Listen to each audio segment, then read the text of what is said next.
nítorí pé a ti dákẹ́ jù tẹ́lẹ̀ ọmọ Yorùbá pàápàá jùlọ àwọn ọmọ Yorùbá tó jẹ́ ọmọ ìlú Ìlọrin a tún ti rí a sì tún ti gbọ́ àwọn ète àwọn ará bíi láti sọ ojú ìlú Ìlọrin di ti Fúlàní pátápátá wọn àti ẹ̀fẹ́ kéégún àwọn ọmọ onílẹ̀ ọmọ onílùú sẹ́ńbẹ̀ mọ́ ẹ jọ̀ọ́ èdè wo ni Ìlọrin ṣédè Fúlàní ni tí kì í bá ṣe èdè Fúlàní tí ọ̀pọ̀lọpọ̀ ìlú wà lábẹ́ Kwara ṣé Fúlàní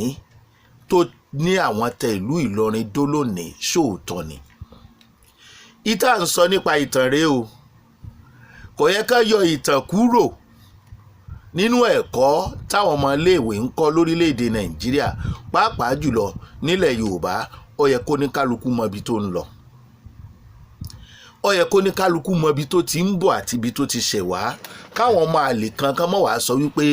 ìran àwọn ló tẹ̀lú onílùú dó irú èyí tó ń ṣẹlẹ̀ nílùú Ìlọrin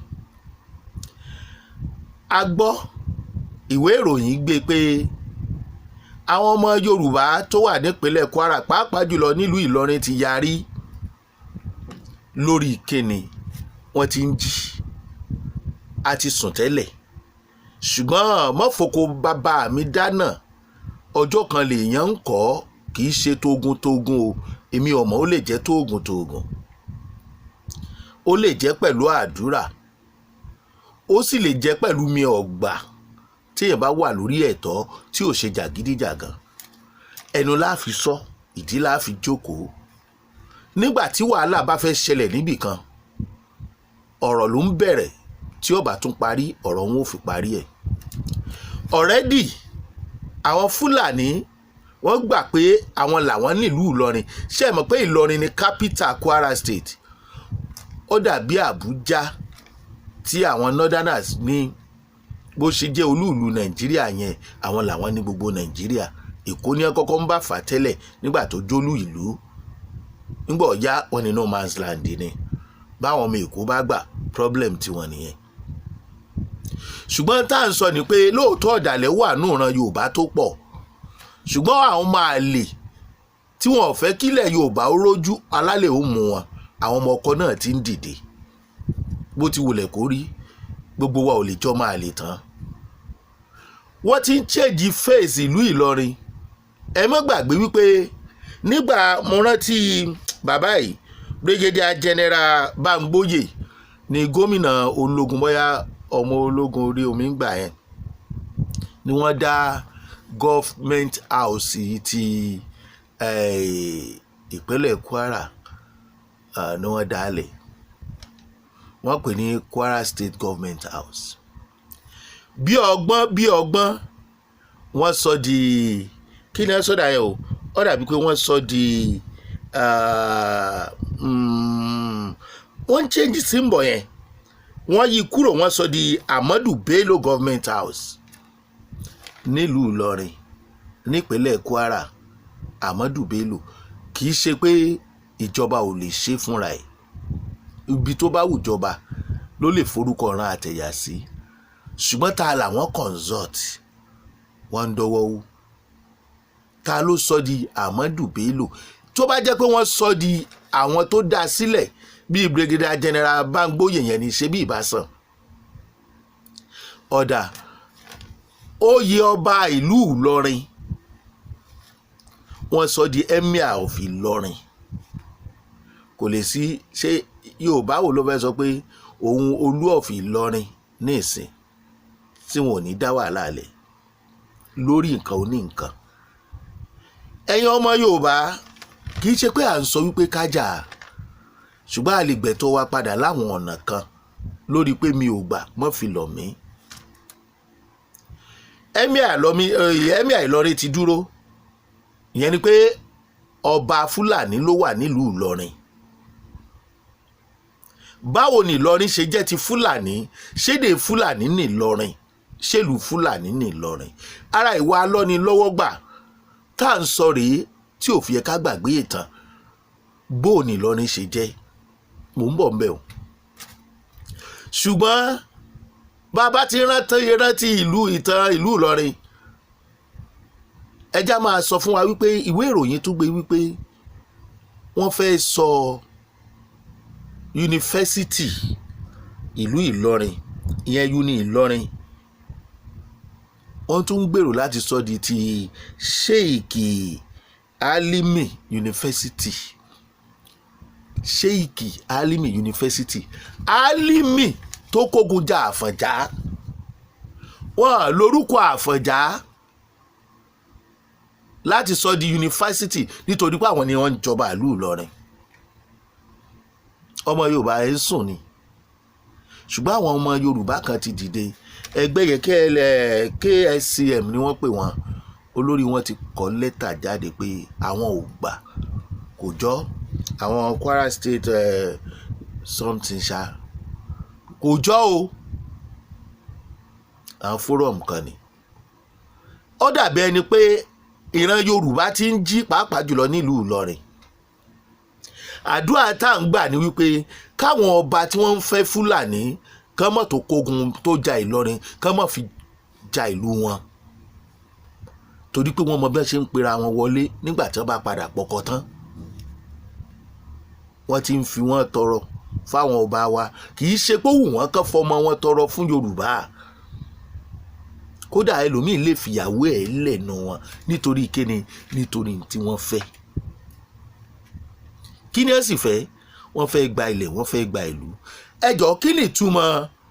Sheikh Alimi University nínú ìlú Ìlọrin wọ́n ń ṣe bó ti wù wọ́n ń dọwọ́ wú. Ṣé ká níjọba abẹ náà ń gbàbọ̀dè àbí ká sọ wípé wọ́n jọ mọ́ àbí ká sọ pé Fúlàní ni wọ́n àbí ká sọ pé kò sọmọ Yorùbá nílùú Ìlọrin mọ́. Ìyẹn ni Kwara State Government House ṣe di Ahmadu Bello Government House nínú ìlú Ìlọrin. Kí nípa Ahmadu Bello nílùú Ìlọrin? Capital ìpínlẹ̀ Kwara nílùú Ìlọrin wọ́n fẹ́ dominate ẹ̀. Tọ́wọ́ bá ti tẹ capital kí ló ṣẹ́kù? Tó bá yá wọ́n padà sọpọ̀ ọmọ Yorùbá tí Yorùbá ní indigenous blood ti traces ti Fúlàní kò lè lọ sí uni Ìlọrin tí wọ́n fẹ́ sọ di Sheikh Alimi University. Ṣó máa wáyé bẹ́ẹ̀ ṣé ẹ máa gbà kó wáyé bẹ́ẹ̀? Ṣó yẹ kó rí bẹ́ẹ̀? Ìbéèrè ni. Tó bá yẹ kó rí bẹ́ẹ̀ all and good. Tí ò bá yẹ kó rí bẹ́ẹ̀ ìgbésẹ̀ ni. Ṣùgbọ́n ká má fa jàgídíjàgan ká fẹ́lẹ̀ kébò sí kálẹ̀ rẹ ní báwájú má foko mi dáná ìjọ kan lèèyàn kọ́. Fáǹfààní àwọn ọmọ tí ò mọ̀ tán Sheikh Alimi tí wọ́n fẹ́ forúkọ ẹ̀ sọ yunifásitì uni Ìlọrin tó jẹ́ ti gbogbo èèyàn tó jẹ́ ti state tó jẹ́ pé kì í ṣe ìrankan ẹ̀yà kan ló wà nínú state yẹn. Wọ́n fẹ́ bojú ẹ̀yà yòókù jẹ́ bí wọ́n bá fi orúkọ ọmọ Yorùbá sọ̀lú Ìlọrin torí pé àwọn lọ́ba ẹ̀ ti mú emir Ìlọrin ẹ̀ ti mú Ahmadu Bello Government House instead of Kwara State Government House ẹ̀ tún fẹ́ mú uni Ìlọrin ẹ̀ fẹ́ sọ di Sheikh Alimi. Alimi yìí ló gbàbọ̀dè f'Áfọ̀njá nígbà tí láyé Ọ̀yọ́ empire nígbà tí ìjà ń wáyé láàrin kábíyèsí Aláàfin Ọ̀yọ́ àti Àfọ̀njá tó jó lórí ogun. Ó dàbí Ààrẹ Ọ̀nà Kakanfò àsìkò yìí ni wọ́n ń lè gbénú ìlú pẹ̀lú ọba torí agbára wọn pọ̀. Tá bá ń sọ agbára ọ̀wọ̀ táwọn èèyàn ń fọ́ba ni wọ́n máa ń fún wọn kò wá ní sí àtọ̀ láàrin ọba àti olórí olórógun. Inú igbó ẹ̀yìn ìlú ni wọ́n máa ń múlé sí tá Àfọ̀njá fi di ẹni tó lọ tẹ̀lú Ìlọrin dó. Èwo ni ká máa fèrú gbàbùkún? Ṣé àwọn tí ẹ jọ pè wá ní nǹkan kan náà lélẹ́yìí tí ẹ dẹ̀ mọ òótọ́ ṣùgbọ́n nítorí èrò ọkàn wọn àwọn tí ò ní human feelings wọn ní ẹ̀jẹ̀ ènìyàn lára àfẹ̀jẹ̀ màálù.